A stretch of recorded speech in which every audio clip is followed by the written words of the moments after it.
utilidade pública, né? Mas antes da gente começar já a prestar esses serviços mais específicos, eu acho que tem um assunto bacana para a gente debater aqui, que é um assunto que sempre me teve na minha cabeça, né? Desde que eu fiz o Treta lá em 2005, eu fiz uma opção lá atrás, quando eu criei o site, que era um blog de humor, né? E hoje eu costumo vendê-lo, né, como um site de entretenimento e humor, né? O Treta Podcast é classificado como um podcast de comédia, mas a gente não tem nenhum limite para assuntos, né? O nosso filtro editorial é muito grande. A gente fala de ciência, fala de tecnologia, fala de sexo, drogas, política, arte, cultura, entretenimento, enfim. E com isso, por não ter nenhum nicho, a gente acaba tendo... nossos concorrentes são o Google, a Rede Globo, né? Então, por não ter um nicho, a gente acaba mirando nesse segmento de variedades, que é muito grande, e a gente acaba desperdiçando um potencial que você pode ter na internet, nichando, né? Procurando o seu nicho. Então, vamos fazer aqui, com essas feras, inclusive meu pai aqui, que é o funcionário mais antigo do Treta, vamos fazer o jogo do nicho, que é discorrer sobre esse assunto aí, que é como que a pessoa pode escolher o seu nicho de atuação, né? Como que você pode sair do zero? E às vezes é muito fácil, né? Se você é obcecado por colchões, por exemplo, você sabe que o seu futuro como empreendedor é abrir uma loja de colchões, né? Fica mais fácil assim, fazer um blog sobre colchões, review de colchões, um exemplo esdrúxulo que eu dei aqui. E eu andei pesquisando como escolher o seu nicho, andei pesquisando quais são os nichos mais rentáveis, né, do momento, as tendências. E eu queria fazer esse exercício aí com vocês. Nesse exercício, nós vamos escolher um nicho aqui para abrir um negócio nós quatro, já que estamos falando em abstrato. Beleza? Então, eu queria saber primeiro de vocês aí. Vocês já trabalharam com algum nicho? Vocês já pensaram em trabalhar com algum nicho? Vocês têm algum hobby? Eu sei que Fernando Francês aí, o nicho dele é o nicho das artes plásticas, né? Do design, das artes em geral, talvez. Fala pra gente aí, pai, você já trabalhou com nichos específicos? Você fez uma época que você estava especializado em decoração infantil, né? Para festas e tudo mais. Fala pra gente como que é essa coisa de fazer tudo e fazer algo específico. Cara, tem os dois lados, né? O bom, cara, que eu acho que é você poder ter essa diversidade que você vai vendo e vai te dando mais flexibilidade, você vai conseguindo ver pessoas pensando diferente, em nichos diferentes, e dentro dos mesmos nichos, né? As pessoas pensando também diferente, colocando, então vai te abrindo alguns você acaba trabalhando isso na área criativa, né? Mas tem o lado bom, o lado ruim, né? Que você, por exemplo, eu vejo muito nas artes assim, que as pessoas estão muito assim, específicas. O cara desenha só aquilo, ou só trabalha com aquilo, tá entendendo? O outro só pinta de um jeito. Muito E específico. às vezes ele atrai mais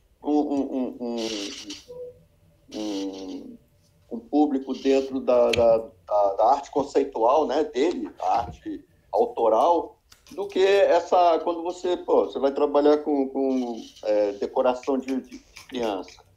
É difícil você brigar com o Walt Disney, sabe, com as princesas, Então, você tem que trabalhar. Às vezes, você tem a liberdade de desenvolver o seu traço dentro daquela ideia, dentro daquela. Por exemplo, uma vez eu fiz um Pequeno Príncipe, eu fiz totalmente diferente daquele habitual, né? Que aquele príncipe só traça aqueles tracinhos simples, né? Dele, em cima do planeta e tal. E eu fiz com o meu traço de aerografia. Então, isso aí é um exercício legal para você fazer, né? Mas eu acho que legal, cara. No frigir dos ovos, no total, eu acho muito bom você poder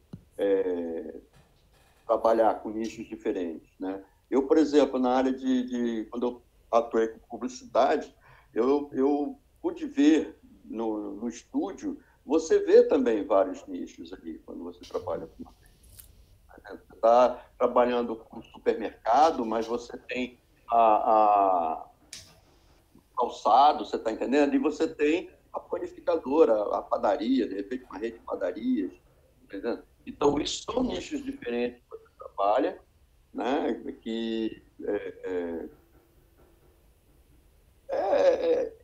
enfim, você tem uma possibilidade de ver muita coisa e passar a entender. Hoje eu vejo a publicidade na televisão, tipo assim, porra, como é que o cara fez aquilo tudo ali, que não tá mostrando nada, mas ele só está vendendo uma estética ali, visual do vídeo só, e a pessoa no final, pum, tá o logo ali, a pessoa capta o logo, acabou, mas se você for parar para olhar, ver o que o cara, a mensagem que ele está passando, tá tudo muito subliminar, e às vezes você não percebe. Mas isso é uma... Tipo propaganda de perfume na TV, assim, como é que você vai anunciar um cheiro, né? Aí você vê as pessoas... Aí que as pessoas têm que trabalhar muito mais... Propaganda de perfume é LSD puro, velho. Sim, mas aí é que está a criatividade da artista, né? Ela poder fazer a pessoa com vontade de ir lá sentir esse cheiro, né? Ou ela sentir as referências que ela tem daquele aroma. Você lembra de uma propaganda que é Colinos, né? Que ficou uma época fora do mercado. E era os caras, eu lembro que era a propaganda dos caras jogando vôlei, o cara ia pegar a bola, do nada ele mergulhava na piscina e virava uma parada muito doida. Refrescante, né? E é para trazer essa ideia de refresco, sabe? E a Colinos, ela teve que mudar de nome para Sorriso por causa de uma decisão do ECAD, que acho que foi quando eles foram comprados pela Colgate. Ficaram 11 anos aí com outro nome, né? Porque senão ia ser monopólio, né? Do ECAD não, do CAD. Do CAD. ECAD é outra coisa. As duas marcas, elas tinham uma fatia de mercado superior ao aceitável pelo capitalismo. Mas, enfim... Aí colocaram outro nome e resolveu. Vamos voltar para o debate de nicho aqui. Olha só. Eu quero que vocês de cima não falaram, né? Vocês já trabalharam com nichos muito específicos, porque o grande lance é que eu acho que eu entendi da resposta do meu pai é que o meu problema é genético. Porque eu não gosto de nicho porque eu vou enjoar. É isso. Quando eu não gosto. Vocês me botavam na natação, eu enjoava. Botava no violão, eu enjoava. Então, com nicho é a mesma coisa. Se eu for falar só de bebidas, eu não vou aguentar mais ver bebida na minha frente, tá ligado? Então, o nicho pra mim sempre teve esse problema aí que eu enjoo, por isso que eu gosto do genérico, né? E vocês, aí de cima? Rapaz, nicho é um negócio que é um mal necessário, sabe? Porque... Quando você diversifica demais, você cai nesse problema que o Treta tem. Concorrência. De querer falar sobre tudo, né? E não conseguir captar pessoas nos vários nichos por onde ele passa. Quando eu escrevia blog, o 30 Segundos ele começou falando sobre as propagandas, como elas eram lançadas, o que tinha nela e tudo mais. E ele foi gradativamente migrando para ensaios sobre a vida, o universo, a arte da propaganda, de como o cara chegou naquilo, de qual ciência o cara trouxe para aquilo. Então, foi ficando um nicho tão específico, tão especializado, que acabou que eu só falava para acadêmico, o pessoal usava meus textos para fazer trabalho na faculdade e tudo mais. Então, assim, eu tinha uma audiência muito fiel, mas pequena. Só que eles participavam muito, né, faziam com que o blog chegasse em lugares que ele não chegaria se não fosse essa galera. Então, nichar o conteúdo é algo que é muito difícil de fazer, porque realmente você acaba enjoando daquilo. Só que quando você começa a buscar variações para aquele tema que você está falando, você pode não sair dele e trazer coisas de fora, trazer coisas de outros nichos para se encaixar naquele seu, fazendo com que ele fique mais interessante, mais dinâmico, mais variado para você falar, né? Bom, o engajamento, né, aumenta. Você pode chegar até ser uma referência, né? Um blog referência, né? Uma coisa para estudiosos nessa área, né? Estarem pesquisando, tá? Debatendo também, né? Eu vejo um pouco isso também. Eu gosto, quando você coloca dessa forma, o nicho eu acho legal. Mas é a minha característica, talvez, a minha personalidade, que prefira um pouco de... Por exemplo, eu trabalho num nicho, mas daqui a pouco eu quero buscar outras coisas, outros ares. Nem tanto largar, você está entendendo? Não gosto de largar muito osso, não. Mas, sabe, poder ter essa liberdade, porque eu acho que chega uma hora que você não tiver uma estrutura financeira, assim, por exemplo, no caso aí do blog, que você possa investir em trazer outras pessoas em debater, sabe? Você fica parado também, você não consegue, você patina um pouco, aí você precisa de ter aquele canal de amigos, né? Aquela coisa que a gente, brother, né? Que, porra, vamos, me ajuda aqui, vamos dar uma força aqui, e vai levando, né? Isso, você acabou de criar as collabs. O meu pai é um exemplo, né? Eu ia falar, inclusive, assim, imagina se você tivesse a possibilidade de se especializar num nicho, né? Por exemplo, quando você fazia camisetas de quadrinhos, de super-heróis. Digamos que você tivesse continuado naquele nicho, tivesse virado o Buda Master do nicho. Primeiro, ia ter uma hora que você não ia ter mais inspiração para desenhar Wolverine na camiseta, sacou? Não, é porque, por exemplo, isso aí, o tema, por exemplo, ele muda, né, cara? O processo aí é o quê? É o ser pintor de camiseta, então, entendeu? Aí eu porque vou tava mudar... falando do nicho, o nicho do nicho. Aí eu vou mudar a estampa, eu vou mudar o desenho, isso eu continuo trabalhando em cima disso. Mas não é aquela coisa que eu estou investindo. Não, mas você mudou de nicho para tatuagem, pô. É isso que eu ia ter. Mas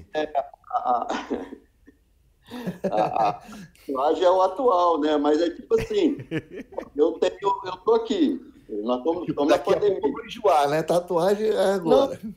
Não acho que vou enjoar, não, porque a tatuagem, ela é muito, muito diferente, assim, do que as pessoas observam a tatuagem. O pessoal olha assim, é um desenho na pele, tá? É uma pintura na pele.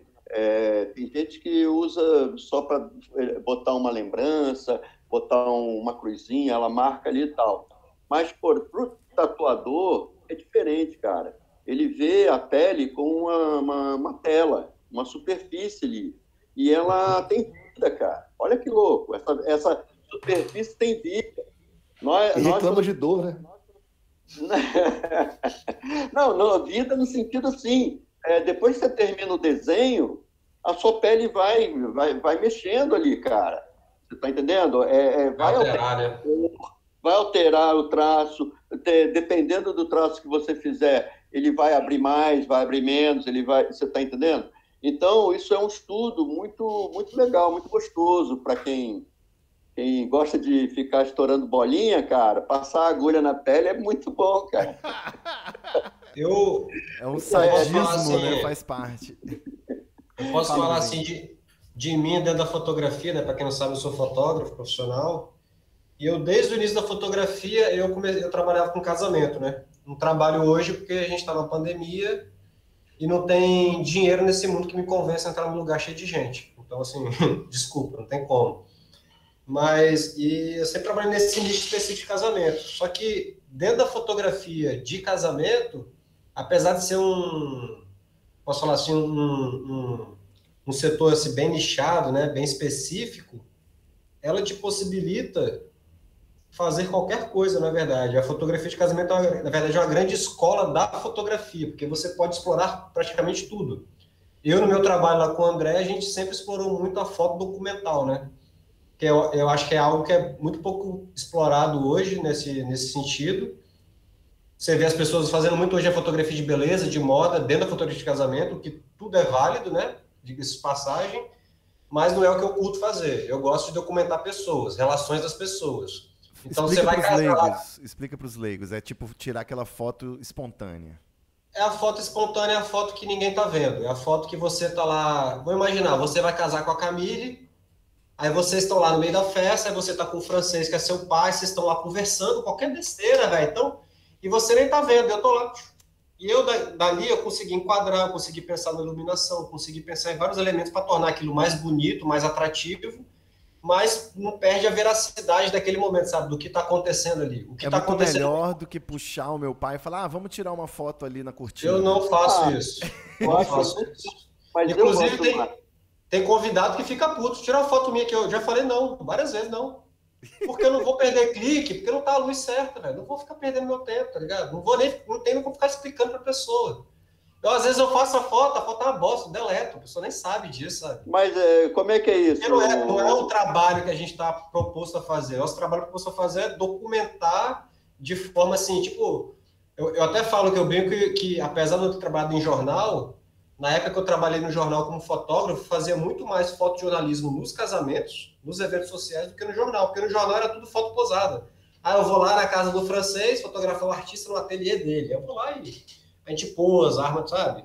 Não é o fotojornalismo mesmo no jornal na época era fazer polícia, né? Que era homicídio, era rua, protesto, essas paradas assim. Que é o que eu gosto. Eu gosto disso, da verdade, da coisa que acontece sem eu poder interferir, sem eu ter controle de nada.